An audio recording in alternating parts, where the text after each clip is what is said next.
नमस्कार दोस्तों, आज फिर आपका स्वागत है क्राउन इमिग्रेशन के यूट्यूब चैनल पर। तो आज हमारी डिस्कशन है स्टडी इन साउथ कोरिया, उसके बारे में डिस्कस करेंगे। इसकी आगे भी हमारी वीडियोस हैं हमारे चैनल के ऊपर, आप मेरे चैनल को ब्राउज करके उन वीडियोस को भी देख सकते हैं। तो कंट्री है साउथ कोरिया। अभी कन्फ्यूज़न बहुत है क्योंकि खरबूजे को देखकर खरबूजा रंग पकड़ता है। वो कैसे, जैसे जो मेन हमारी 4 कंट्रीज़ हैं या 5 कंट्रीज़ हम बता दें कौन कौन सी। यूके हुआ, इधर हम ऑस्ट्रेलिया न्यूजीलैंड को लेकर चलें, उधर यूएस और कनाडा हुआ। इसको क्या है कि खरबूजे को देखकर खरबूजा रंग पकड़ता है। इन कंट्रीज़ में बच्चे को देख के अनदर बच्चे दबा डिसीजन ले लेते हैं, उन कंट्रीज़ की प्रमोशन करने की ज़रूरत नहीं रहती। ये 5 मैंने मेन कंट्रीज़ बताई हैं। यहाँ पर हमारे मैक्सिमम इंटरनेशनल स्टूडेंट्स आज की डेट में जा रहे हैं। देखा देखी धड़ाधड़ कि वो पहुंच गया कि मैं पीछे क्यों रह गया हूं, मैं भी वहां पर पहुंच जाऊं। तो आज जो मैं कंट्री के बारे में डिस्कस करने जा रहा हूं ये है साउथ कोरिया। और मेरा ये अपना 12 साल का एक्सपीरियंस है। अगर आपने अपने बच्चों को हायर स्टडीज़ के लिए रियली फॉरेन कंट्रीज़ में भेजना है तो आप उनको जापान या साउथ कोरिया जैसी कंट्रीज़ में भेजें। उसके क्या बेनिफिट हैं आज हम इस वीडियो के थ्रू आप तक लेकर आएंगे। तो सबसे पहले साउथ कोरिया, सब हंसने लग पड़ेंगे जिन लोगों को अवेयरनेस नहीं है। जिनको अवेयरनेस है वो तो बहुत सीरियस होकर सुनेंगे कि यार ये तो बहुत अच्छी चीज़ लेकर आए हैं। तो किसी भी कंट्री में जब भी आपने जाना है तो आप सबसे पहले क्या चेक करें उस कंट्री के बारे में। ये नहीं है कि मैंने वीडियो बना दी तो और साथ में 5-4 लोगों के वीज़े दिखा दिए, देखने के बाद आप कहें कि चलो यार हम भी दबा दब उस कंट्री में चलें, यार बड़े वीज़े आ रहे हैं। तो कंट्री में किसी में भी जाने से पहले सबसे पहले उसकी इकॉनमी चेक करें कि उस कंट्री की इकॉनमी वर्ल्ड के कौन से नंबर पर स्टैंड करती है। तो उसको आप चेक कर लें, गूगल में डालें, गूगल बाबा सब कुछ बताता है। तो इसी तरीके से जो इसकी इकॉनमी है साउथ कोरिया की, वो 13 नंबर पर स्टैंड करती है वर्ल्ड के। तो उसको आप गूगल में सर्च करें, आपको आइडिया हो जाएगा। तो आपने किसी भी कंट्री में जाना है तो उसको ज़रूर चेक करें। फिर उसका आप इंडेक्स चेक करें, पासपोर्ट रैंकिंग चेक करें कि उस कंट्री का जो पासपोर्ट है तो उसका क्या रैंक है वर्ल्ड के अंदर। तो उसको चेक करने के बाद आपको आइडिया हो जाएगा कि कितना स्ट्रॉन्गेस्ट पासपोर्ट है वो। इतना स्ट्रॉन्गेस्ट पासपोर्ट कारण क्या है, क्या कारण हो सकता है, क्योंकि वहाँ पर फिर मैंने बता दिया जो कंट्री वेलफेयर ओरिएंटेड होती है, सोशल सिक्योरिटीज़ मैक्सिमम प्रोवाइड करते हैं अपने सिटीजन्स को, या यहाँ की जीडीपी ग्रोथ बहुत ज़बरदस्त होती है, तो जिसकी इकॉनमी स्ट्रांग होती है तो उसका नेचुरली पासपोर्ट भी स्ट्रांग होता है। तो उसको भी आप चेक कर सकते हैं। कहाँ से? गूगल में डाल के। तो फिर डिसाइड करें कोई भी कंट्री में जाना है। तो मैं इसी तरीके से साउथ कोरिया की बात कर रहा हूँ जी, आप उसमें चेक कर सकते हैं। तो उसके बाद है पर कैपिटा इनकम। उस कंट्री की पर कैपिटा इनकम जरूर चेक करें। चेक करने से आपको आइडिया हो जाएगा कि वहाँ की जो पर कैपिटा इनकम है कितनी है, और उस पर कैपिटा इनकम को किसी और कंट्री के साथ कंपेयर कर लें तो आपको आइडिया हो जाएगा कि ये कंट्री के अंदर काफ़ी पोटेंशियल है। तो बहुत सारे लोग कंफ्यूज रहते हैं, यार उस कंट्री की तो जड़ी क्या कहते हैं कि करेंसी, यार उसकी 1 रुपये 2 रुपये के इक्वलेंट हैं, तो उन कंट्री में जाने का फ़ायदा नहीं। जापान, मैं बार बार बता रहा हूँ, जापान में जाते हैं तो जापान की भी जो करेंसी है तो वो कितनी है, वहाँ का जैपनीज़ जहाँ पे 2 रुपये बनते हैं जहाँ। तो लोग कहते हैं कि जापान में जाने का क्या फ़ायदा, उनकी करेंसी बहुत। तो मैंने फिर बता दी ये 4-5 जो चीज़ें बता रहा हूँ उसको आपने चेक करना है। करेंसी के साथ किसी कंट्री को कंपेयर नहीं करते। तो हम लोग करेंसी के साथ ज़्यादा हमारे लोग कंपेयर करते हैं। तो उसके बाद हमारे पास है एक और चीज़, वो क्या है, वो है ग्लोबल फॉर्चून या फॉर्चून ग्लोबल 500। ये क्या है? ये वन ऑफ द वर्ल्ड की ऑर्गेनाइजेशन है। वो क्या करती है कि जितनी भी बड़ी बड़ी कंपनीज हैं उनको रैंक प्रोवाइड करती है कि ये वर्ल्ड के कौन से रैंक के ऊपर स्टैंड करती है। 500 कंपनीज को रैंक प्रोवाइड करती है कि ये आपकी जो कंपनी है इस कंट्रीज़ के अंदर, ये जो कंपनी है वर्ल्ड के कौन से नंबर पे स्टैंड करती है। तो ये मैं जो बात कर रहा हूँ ग्लोबल फॉर्चून 500, तो इसको आप गूगल में सर्च करें। जब भी आपने किसी भी कंट्री में जाना है तो उसके अंदर आप वर्ल्ड की जो 500 कंपनी निकालेंगे ना, जो 500 कंपनी, आप इंडिया का नाम डालें उसके अंदर, तो इंडिया का नाम डालेंगे तो इंडिया के अंदर वो 500 में से सिर्फ 4 कंपनी, 130 करोड़ की पॉपुलेशन है तो आपको सिर्फ 4 कंपनी दिखाई देगी कि जो वर्ल्ड के 500 नंबर पे स्टैंड करती है। तो अभी आप उसके अंदर यूके का नाम डालें या कनाडा का नाम डालें या यूएसए का नाम डालें, जो मैंने अभी आपको बताया है ग्लोबल फॉर्चून 500। तो उसमें वहाँ पर 5-5, 10-10 कंपनी मिलेंगी आपको। लेकिन अगर आप साउथ कोरिया का नाम डालेंगे तो आपको वहाँ की 15 कंपनीज मिलेंगी, जो बर्ड के 500 नंबर में 15 कंपनी किसकी है, साउथ कोरिया की है। इससे आप अंदाज़ा लगा सकते हैं। और इसी तरीके से साउथ कोरिया की 12,000 कंपनीज बाहर उनके ब्रांच ऑफिस हैं फॉरेन कंट्रीज़ में, 12,000 जो उनकी इंटरनेशनल कंपनीज हैं। और इतना पोटेंशियल है कंट्री के अंदर, आप इमेज नहीं कर सकते कि ये कंट्री के अंदर क्या क्या पोटेंशियल है। और हायर स्टडीज़ के लिए, और आपको यकीन नहीं होगा कि यहाँ पर भी हर साल 1,50,000 इंटरनेशनल स्टूडेंट हायर स्टडीज़ के लिए भी जापान यहाँ पे साउथ कोरिया में जा रहे हैं। क्यों जा रहे हैं? क्योंकि वहाँ की जो स्टडी है ना, जितनी भी OECD कंट्रीज़ हैं, OECDs के अंदर 20 मेन कंट्रीज़ हैं। 20 कौन सी? सारी की सारी शेंगन कंट्रीज़, इसके अलावा ऑस्ट्रेलिया, न्यूजीलैंड और मैक्सिको और साउथ कोरिया, ये इनको डाल के 20 कंट्रीज़ बनती हैं। और 20 कंट्रीज़ में सबसे जो बेस्ट कंट्री एजुकेशन को देखते हैं तो वो कौन सी निकलती है? साउथ कोरिया निकलती है। वो भी आप चेक करेंगे तो आप कंफ्यूज हो जाएंगे। चाहे आप जर्मनी को ले लो, चाहे फ्रांस को ले लो, चाहे स्विट्जरलैंड को ले लो, चाहे जितनी भी स्कैंडिनेवियन कंट्रीज़ हैं उनके साथ भी कंपेयर कर लो। कंपेयर करते हैं तो जो सबसे बढ़िया एजुकेशन प्रोवाइड करती है और सबसे ज़्यादा स्कॉलरशिप प्रोवाइड करती है वो है साउथ कोरिया। तो ये मैं खुद नहीं बता रहा, ये मैं ये नहीं है कि मैं ये फेक न्यूज़ बता रहा हूँ आपको सिर्फ मोटिवेशन के लिए। ये नेट के अंदर चेक करो, उसके बाद डिसाइड करो कि क्या हमें साउथ कोरिया में रियली हायर स्टडीज़ के लिए जाना चाहिए।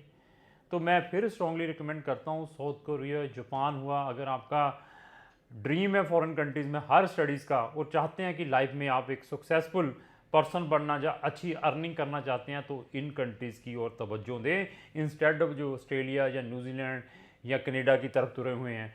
चलो बाकी तो आपकी इच्छा है, क्योंकि मैं किसी को रोक नहीं सकता जो यूके की ओर तुरे हुए हैं। बट इनमें प्रोफाइल चाहिए बच्चे की। ये नहीं है कि मैंने साउथ कोरिया की अभी वीडियो डाल दी है तो अभी मुझे आने फ़ोन स्टार्ट, सर मैं 10 पढ़ा हूँ, मैं 12 पढ़ा हूँ, सर मेरे 50% नंबर हैं, मैंने साउथ कोरिया में साउथ कोरियन लैंग्वेज सीखने के लिए जाना है। तो मैंने फिर बता दिया, उन बच्चों को वीज़ा नहीं मिलेगा। वो तो बच्चे प्लीज़ हमें कॉन्टैक्ट ना करें, लेकिन उनके लिए हमारे पास पैरेलल की कंट्री है। अगर आपका साउथ कोरिया का ड्रीम नहीं सक्सेसफुल होता तो उसके साथ में हमारे पास ताइवान है। तो ताइवान में हम उन बच्चों को, ताइवान का भी ये जितने मैंने 5-6 आपको पॉइंट बताए ना, तो वो नेट पे चेक करें ताइवान के बारे में, फिर डिसीजन ले कि क्या यार हमें ताइवान में जाना चाहिए या हमें ये अनदर कंट्रीज़ में जाना चाहिए अगर हमारा बजट नहीं है या हमारे पास एजुकेशन नहीं है। मुझे वो बच्चे चाहिए, फिर बता दिए, जिनका एम पढ़ने का है और साथ में जो चाहते हैं कि हम एक अच्छी अर्निंग करना चाहते हैं, कि हमें पैसा भी अच्छा कमाना चाहते हैं। सबसे ज़्यादा पैसा आप जापान और साउथ कोरिया में कमा सकते हैं अगर आप कंपेयर करते हैं किसके साथ, चाहे यूएसए के साथ, चाहे कनाडा के साथ, चाहे ऑस्ट्रेलिया के साथ, चाहे न्यूजीलैंड से, उससे ज़्यादा पैसा आप इन कंट्रीज़ में कमा सकते हैं। बट इसके अंदर कुछ ड्रॉबैक्स हैं। वो ड्रॉबैक्स क्या है? यहाँ पर जो सेटलमेंट पॉलिसी हैं दैट इज़ वेरी डिफ़िकल्ट, वो इनके अंदर ड्रॉबैक है। लेकिन एजुकेशन को देखते हैं, जहाँ आप अर्निंग को देखते हैं, तो ये वेस्ट कंट्रीज़ हैं। और मैंने पहले भी बता दिया कि यहाँ पर 1.5 लाख स्टूडेंट, इंटरनेशनल स्टूडेंट यहाँ पर हायर स्टडीज़ के लिए जाता है। और हर साल जो साउथ कोरियन गवर्नमेंट है 200 से ज़्यादा, 2000 से ज़्यादा डिफरेंट टाइप के स्कॉलरशिप प्रोवाइड करती है। 2000 इंटरनेशनल स्टूडेंट्स को, 2000 इंटरनेशनल स्टूडेंट्स को स्कॉलरशिप प्रोवाइड करती है। उनकी गवर्नमेंट का भी स्कॉलरशिप है और वहाँ की यूनिवर्सिटी का भी स्कॉलरशिप है। उसके अंदर क्या कवर करती है? उसके अंदर इवन आपकी एयर टिकट, ऐसी कंट्री कहीं नहीं मिलेगी, आपकी एयर टिकट, आपकी सारी जो ट्यूशन फीसिस हैं, आपके लिविंग एक्सपेंसेस, आपके वहाँ पे ट्रांसपोर्टेशन के एक्सपेंसेस, इवन आपको पोस्ट जो स्कॉलरशिप है वो भी प्रोवाइड करती है आफ्टर कंप्लीशन ऑफ स्टडी। ऐसे टाइप के स्कॉलरशिप है वो आपको किसी कंट्री के अंदर नहीं मिलेंगे। तो वहाँ पे एजुकेशन में आ जाएं तो पिछले कुछ समय से, ये पिछले 7 या 8 साल से यहाँ की गवर्नमेंट है अपने जो मैक्सिमम जो इन्होंने फैकल्टीज़ हैं उनको इंग्लिश में चेंज कर दिया, क्योंकि उनकी साउथ कोरियन ऑफिशियल लैंग्वेज है।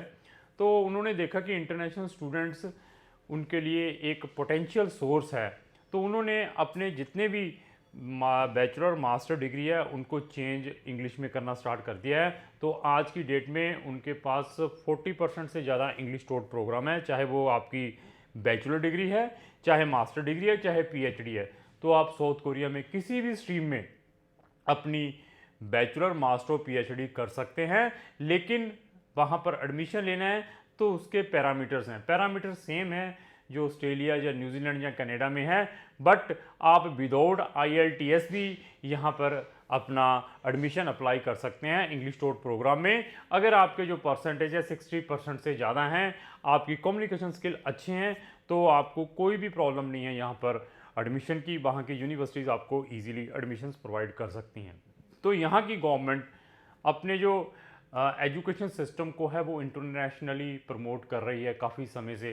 हर साल वो डिफरेंट लोकेशंस पे अपनी कॉन्फ्रेंसेस, अपने ये सेमिनार्स हायर स्टडीज़ के लगा रही हैं। इवन इस टाइप के सेमिनार्स में वो हमें ऑलवेज इन्विटेशंस देती रहती है क्राउन इमिग्रेशन को।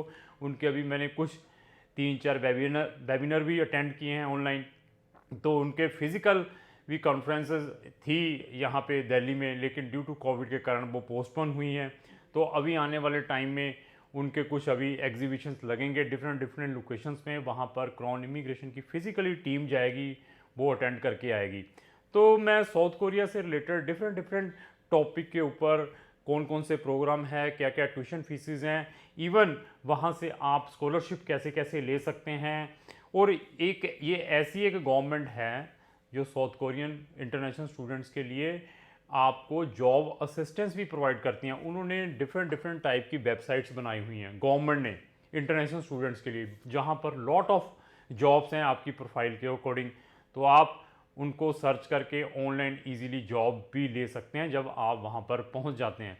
तो ऐसी जो फैसिलिटीज़ हैं, ऐसी जो इंफॉर्मेशन है और कोई भी कंट्री नहीं प्रोवाइड कर सकती आपको। ये मेरा चैलेंज है, क्योंकि मैं बहुत सारी कंट्रीज़ के साथ क्लोजली वर्क कर रहा हूँ और यहाँ पर वीज़ा पॉलिसीज़ भी बहुत लीनियट है। किनके लिए? जो बच्चे जेन्युइन हैं, जिन्होंने वहाँ पर हायर स्टडीज़ के लिए जाना है।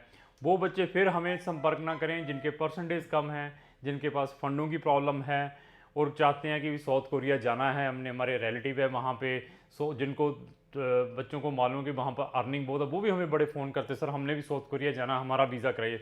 उनका हम वीज़ा नहीं करवा पाएंगे। मैंने फिर बता दिया, जिन बच्चों की प्रोफाइल है, चाहे आपने वहाँ पर लैंग्वेज सीखने के लिए जाना है, चाहे आपने मास्टर डिग्री करने के लिए जाना है, चाहे आपने बैचलर डिग्री करने के लिए जाना है, क्राउन इमिग्रेशन आपको हर एक स्ट्रीम में वहाँ पर ईजीली एडमिशन ऑर्गेनाइज करवा सकती है।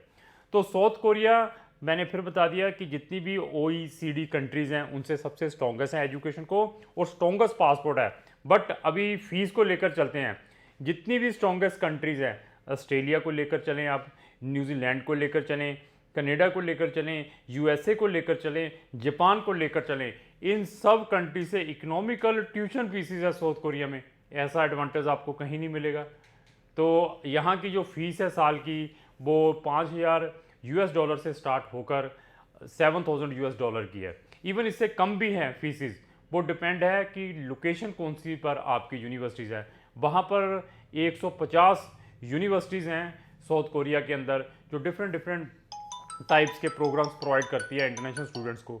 तो साउथ कोरिया के थोड़े फैक्ट एंड फिगर के बारे में भी हम डिस्कस करते हैं। साउथ कोरिया की जो कैपिटल है वो सोल है। तो ये इसकी जो पॉपुलेशन है वो 4,90,00,000 की इसकी पॉपुलेशन है। तो साउथ कोरिया के साथ में लगा हुआ एक बॉर्डर है जिसको हम नॉर्थ कोरिया कहते हैं।